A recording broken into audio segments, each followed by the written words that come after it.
ma ko nan la liggéey ci man. amul xarit amul ci.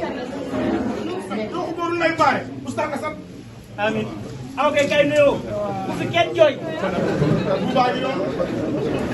Matar xaalis la kay nuyoo.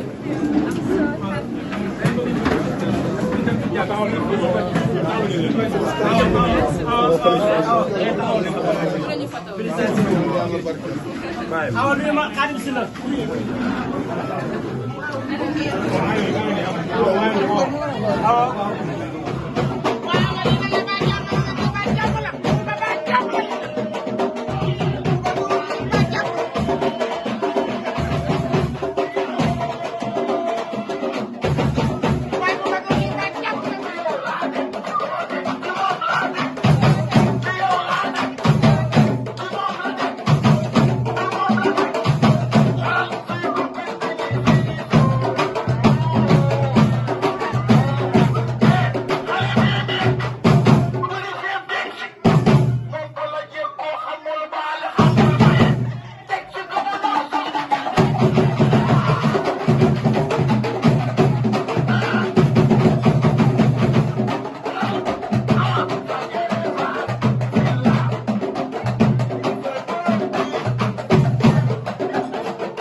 Gabari Jombe.